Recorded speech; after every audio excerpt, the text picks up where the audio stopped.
La última vez que estuve aquí creo que fue en el 2019, tal vez.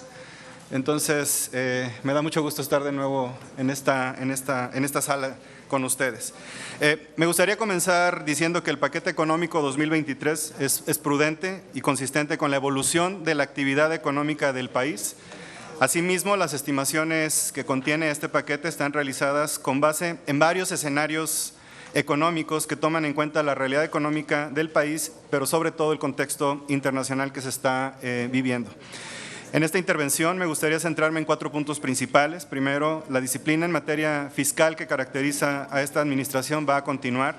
El programa económico no incrementa ni crea nuevos impuestos, lo que reconoce el esfuerzo que hacen los contribuyentes cumplidos y se enfoca en aquellas personas físicas y morales que deliberadamente evaden, eluden y defraudan a la autoridad fiscal. Segundo, el eje de la política fiscal de esta administración es no incrementar la deuda como porcentaje del Producto Interno Bruto. Las operaciones y estrategias activas de refinanciamiento llevadas a cabo durante este gobierno han permitido un ahorro de casi $1,000 millones en el servicio de la deuda, lo que ha contribuido a garantizar la sostenibilidad de la deuda del sector público. Tercero, el paquete económico 2023 asegura los recursos necesarios para garantizar el derecho constitucional de las y los mexicanos a recibir apoyo por parte del gobierno a través de los programas sociales, como el programa de adultos mayores. Además, el paquete potencia el desarrollo del país asegurando una inversión física pública de 3.6% del Producto Interno Bruto, con lo cual se está tratando de romper una tendencia de caída en la inversión pública por más de una década. Finalmente, este es un paquete que sienta las bases para un cambio de gobierno ordenado con miras al 2024 y al primer año de la primera administración 2025 en términos de política financiera. Permítanme iniciar con la parte de los ingresos. Al cierre de este año, se estima que los ingresos públicos sean mayores al aprobado en el paquete económico 2022, incluso considerando los estímulos al IEPS de combustibles. Esto con base en los resultados de recaudación que al día de hoy se mantienen por encima de lo programado en la ley de ingresos de la Federación 2022 y que permitirán continuar incrementando los ingresos tributarios como porcentaje del PIB sin necesidad de aumentar ni crear nuevos impuestos. Se anticipa que en 2023 la economía de nuestro país estará impulsada por el fortalecimiento del mercado interno, gracias a medidas implementadas por el Gobierno de México para mejorar las condiciones de trabajo de las y los mexicanos, principalmente por las reformas realizadas en este tema, los programas sociales y el gasto en infraestructura. Asimismo, se espera que la relocalización de empresas hacia México contribuya al crecimiento económico de todo el país. Se proyecta que en 2023 los ingresos tributarios sin IEPS se incrementen 1.3% respecto al cierre de 2022. Las estimaciones de ingresos de 2023 son moderadas y realistas y están sustentadas en el desempeño de la recaudación de este año. Por ejemplo, en 2022 los ingresos de ISR e IVA han registrado crecimientos respectivamente.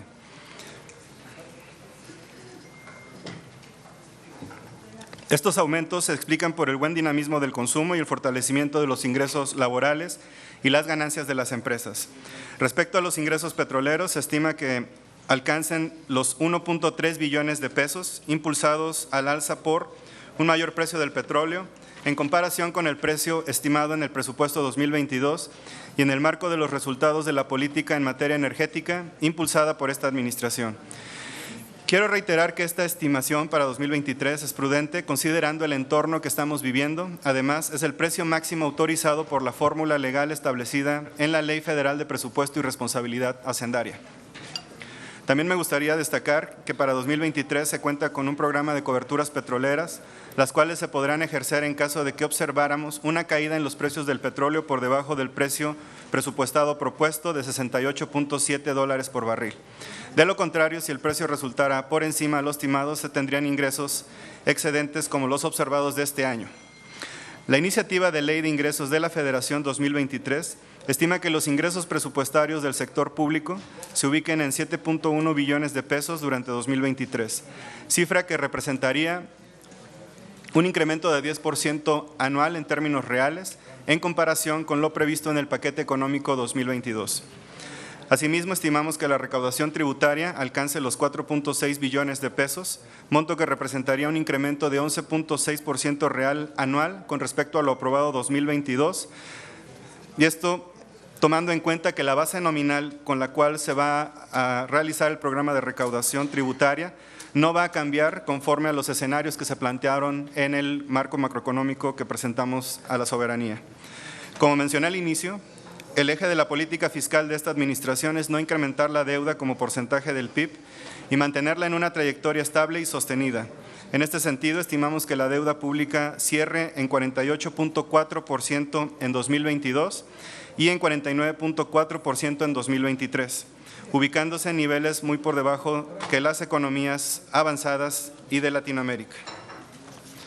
Con esto se continuará con un ritmo de endeudamiento igual que con un ritmo de endeudamiento al que se tuvo en las 2 décadas anteriores.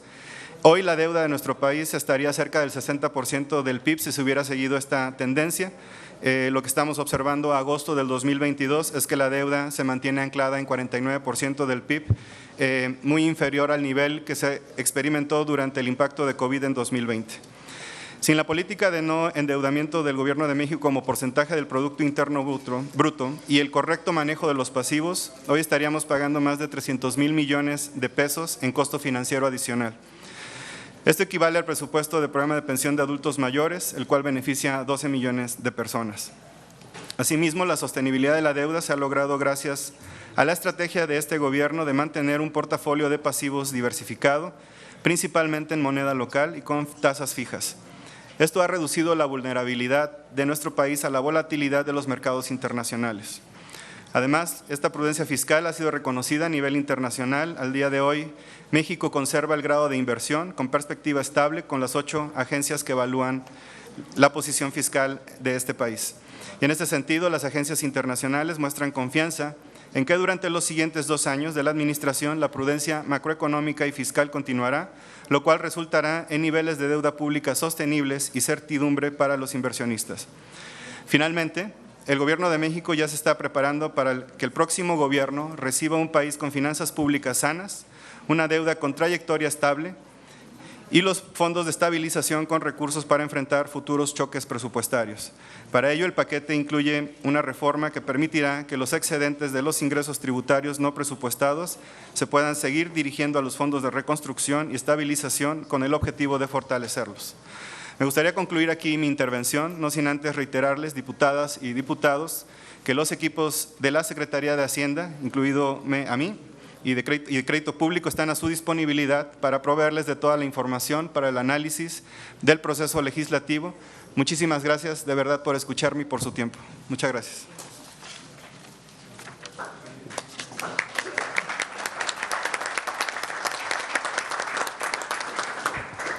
Muchas gracias, señor subsecretario. Tiene el uso de la palabra el ciudadano procurador Arturo Medina. Gracias. Muy buenos días a las y los presentes. Diputado Luis Armando Melgar Bravo, presidente de la Comisión de Hacienda y Crédito Público, diputados y diputadas integrantes de la mesa directiva y de la comisión. Maestro Gabriel Llorio González, subsecretario de Hacienda y funcionarios de Hacienda que nos acompañan, a las y los presentes.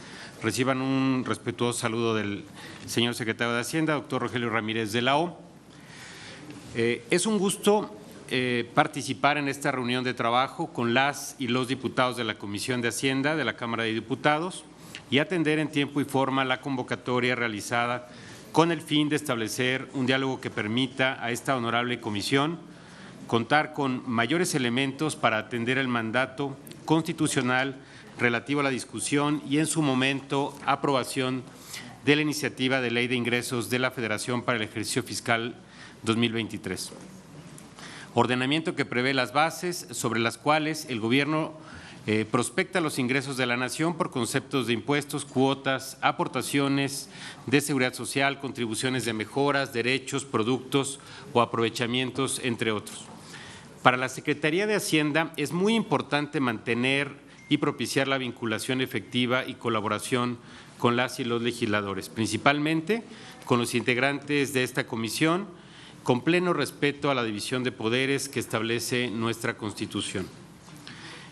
Diputadas y diputados, como han podido constatar en los criterios generales de política económica y en las iniciativas que forman parte del paquete económico para el próximo año, se afianza la continuidad del proyecto de transformación de México, remarcando el compromiso de esta Administración de contar con un crecimiento sostenido que beneficie a todos los sectores del país y no dejar a nadie atrás y no dejar a nadie afuera. En ese sentido, la propuesta contempla una política tributaria responsable, centrada en déficit controlado y moderado, dando cumplimiento al compromiso planteado por el presidente de la República de no crear nuevos impuestos ni aumentar los existentes, procurando la sustentabilidad del gasto público y con ello generar un mayor bienestar social. En materia contributiva, la propuesta del paquete económico 2023 mantiene las acciones necesarias para el fortalecimiento de la base tributaria a través de medidas legislativas como de política pública, lo cual ha permitido incrementar significativamente los ingresos, manteniendo una sostenibilidad fiscal en el gasto social. Mencionaré algunas. La permanencia del régimen simplificado de confianza, conocido como RECICO, que amplía la base tributaria acotando la informalidad. 2. El establecimiento de mecanismos de control fiscal e información como la necesaria razón de negocios y materialidad en las operaciones de los contribuyentes, las restricciones en la capitalización y deducción de intereses para evitar la erosión injustificada del impuesto sobre la renta. Y 3. Acciones contra la evasión y la elusión fiscal, así como el endurecimiento de la investigación y persecución en materia de delitos fiscales contra la delincuencia organizada. La actual política fiscal y presupuestal ha permitido reconfigurar y reconducir el gasto hacia quienes menos tienen, por lo que con la propuesta del paquete económico que se somete a consideración del Congreso de la Unión, se estima primero, que los ingresos tributarios del Gobierno federal se ubicarán en 4.6 billones de pesos, es decir, 1.7 puntos porcentuales del PIB mayor en comparación con lo observado en 2018, producto del incremento sostenido en la recaudación del impuesto sobre la renta y el valor agregado, reflejando una mayor eficiencia recaudatoria primaria, pero también secundaria. Segundo, se otorgará certeza de que el 70% de las familias mexicanas continuarán recibiendo un apoyo social a través de alguno de los diferentes programas del Gobierno de México. Y tercero, se buscará continuar con la recuperación en salarios reales de los trabajadores de más bajos ingresos, la cual se ha incrementado en un 64% desde el inicio de esta administración y con un incremento histórico en los registros de empleos formales a nivel nacional. De igual forma, se fortalecerán los ingresos públicos a partir de las medidas establecidas desde el inicio de la presente administración para evitar que los hogares resientan en sus bolsillos la carga de un aumento de impuestos o la creación de nuevos tributos. Por el contrario, contamos con herramientas como el paquete contra la inflación y la carestía PASIC. Es por lo anterior que el presente paquete económico permitirá la existencia de recursos suficientes y necesarios para dar cumplimiento a las funciones más importantes del Estado, dentro de las cuales voy a destacar algunas, como la construcción de obras de infraestructura, la implementación de programas para el bienestar, desarrollo de proyectos prioritarios, garantizar la seguridad pública, así como otorgar los servicios de educación y de salud que son fundamentales para generar el bienestar en la población e incentivar la economía del país.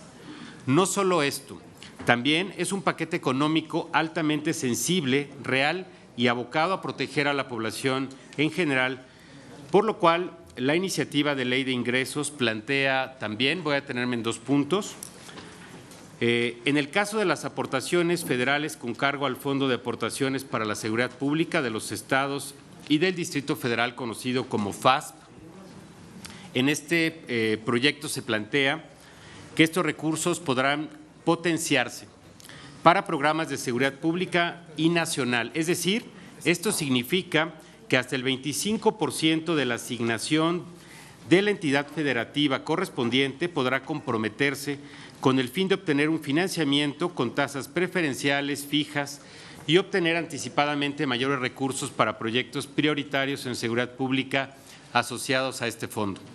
Asimismo, se propone que los recursos del FASP novedosamente podrán destinarse para la adquisición de equipos de radiocomunicación, vehículos y equipos terrestres, en suma equipamiento, para todas las instituciones de seguridad pública de las entidades federativas y municipios, previéndose una asignación a dicho fondo en el orden de 8.786 millones de pesos. Nunca antes se había repartido un importe como este en los recursos FASP. Por otra parte, en materia de salud pública, se somete a consideración de esta soberanía que las entidades federativas podrán adherirse y celebrar convenios de coordinación con el organismo público denominado Servicios de Salud del Instituto Mexicano del Seguro Social para el Bienestar, a fin de que se proporcione la atención integral, universal y gratuita, médica y hospitalaria, en caso de que las personas que no cuentan con seguridad social. Para estos efectos, se prevé la entrega de recursos de otros fondos en materia de salud a la Federación a fin de obtener mayores beneficios para la población. Similar a lo que expliqué en materia del Fondo para la Seguridad, los recursos que las entidades federativas aporten al citado organismo público podrán potencializarse, es decir, comprometer parte de estos recursos para obtener un financiamiento mayor a largo plazo, con tasas más benéficas y con facilidades de pago en el tiempo, a fin de que los recursos anticipadamente se destinen a infraestructura de los servicios de salud, con lo cual se verá beneficiada la población que ustedes representan, generando una cobertura universal y con servicios integrales en salud como de infraestructura adecuada. Estimadas legisladoras y legisladores, el actual de la Procuraduría Fiscal de la Federación está íntimamente relacionado con el paquete económico, pues representamos los intereses de la Federación en toda controversia de índole fiscal, presupuestal y financiera. Y además actuamos en calidad de víctima en los procesos penales, privilegiando en todo momento recuperar recursos tributarios para la nación mexicana. Por lo cual, si me lo permiten, y no me llevaré más de 3 o 4 minutos, destacaré algunos de los avances de esta Procuraduría Fiscal en las materias competencia de la misma. Tratándose de la defensa de la constitucionalidad y legalidad de las leyes fiscales y presupuestales aprobadas y que derivan de esta soberanía frente a las acciones y controversias judiciales de particulares ante el Poder Judicial Federal, respecto del paquete económico 2022, es decir, del que está vigente, hasta el momento se han recibido 1.114 demandas de amparo, respecto de los cuales se tiene un nivel positivo o de efectividad de resoluciones en un poco más del 98%. Es decir, se está llevando a cabo la defensa de las disposiciones que ustedes han aprobado. Respecto de la defensa judicial en amparo contra leyes de la reforma fiscal acumulada correspondiente a los años 2020 y 2021, se tienen en litigio 3.201 juicios con un nivel de efectividad de resoluciones a favor de la autoridad fiscal del 97%. Asimismo, he de destacar que en la defensa de los ingresos tributarios del Fisco Federal, esta Procuraduría ha intervenido en controversias de índole fiscal que por el periodo de septiembre de 2021 a la fecha han coadyuvado a la obtención de resoluciones definitivas confirmando su constitucionalidad, que permiten recaudar ingresos por créditos fiscales firmes a favor del erario en un monto aproximado de 18.350 millones de pesos. Por su parte, en materia de investigaciones delictivas, fiscales y financieras, así como de querellas en los procesos penales, de septiembre de 2021 a la fecha, esta institución presentó 298 querellas por los delitos de defraudación fiscal y equiparables por un monto histórico de poco más de 22.200 millones de pesos, lo cual representa un incremento de 44% respecto al año anterior. En el mismo sentido, el perjuicio fiscal que se reclama es el más elevado de la historia, toda vez que pasó de millones de pesos a un total de 22.200 millones de pesos, representando un incremento del 277% respecto al ejercicio anterior. Hablamos, diputadas y diputados, del combate frontal a la delincuencia de cuello blanco, a quienes se organizan con el único fin de delinquir y minar a la hacienda pública. Respecto al número de carpetas de investigación judicializadas ante el Poder Judicial de la Federación, se dictaron 70 autos de vinculación a proceso, de las cuales 55 fueron por delito de defraudación fiscal y sus equiparables, y 15 por delitos de índole financiero. Bueno, los logros señalados o los resultados que ponemos hoy a la vista obedecen en gran medida al trabajo conjunto y coordinado colaborativo entre los poderes ejecutivo y legislativo, el cual permitió la construcción por esta soberanía de un andamiaje jurídico e institucional, otorgando a esta autoridad la facilidad de ejercer sus funciones de manera eficaz y eficiente en favor de la hacienda pública, siempre con apego a los principios de certeza y seguridad jurídica y abonando, como decía, a la recaudación secundaria.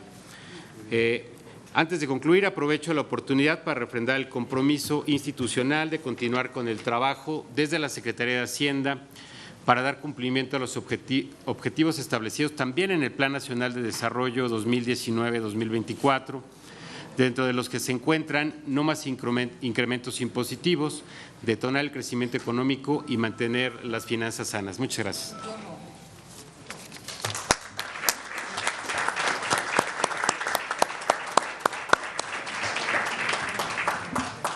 Muchas gracias, ciudadano procurador Arturo Medina. Y de acuerdo al formato